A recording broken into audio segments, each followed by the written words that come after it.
Elizabeth Stitt with Joyful Parenting Coaching. This is 1 Minute Parenting. Yesterday we talked about having a fixed mindset.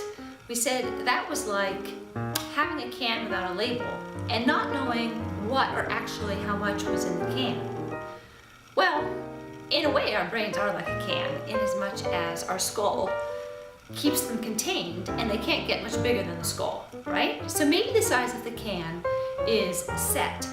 But what neuroscientists have found in the last 10, 15, 20 years is that unlike our previous belief that what you get is what you have for life when you're born, we now know that the brain cells, the neurons in your brain, can grow denser even if the brain itself does eventually stop growing, if growing means how big it gets and fit in terms of fitting inside your skull.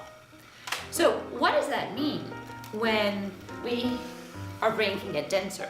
So if you think of our brain as being like branches on a tree with lots of little twigs coming off, every time that we try a new task, every time we challenge ourselves, that tree branch, those twigs, grow out and reach for new connections and reach for new ways of doing things.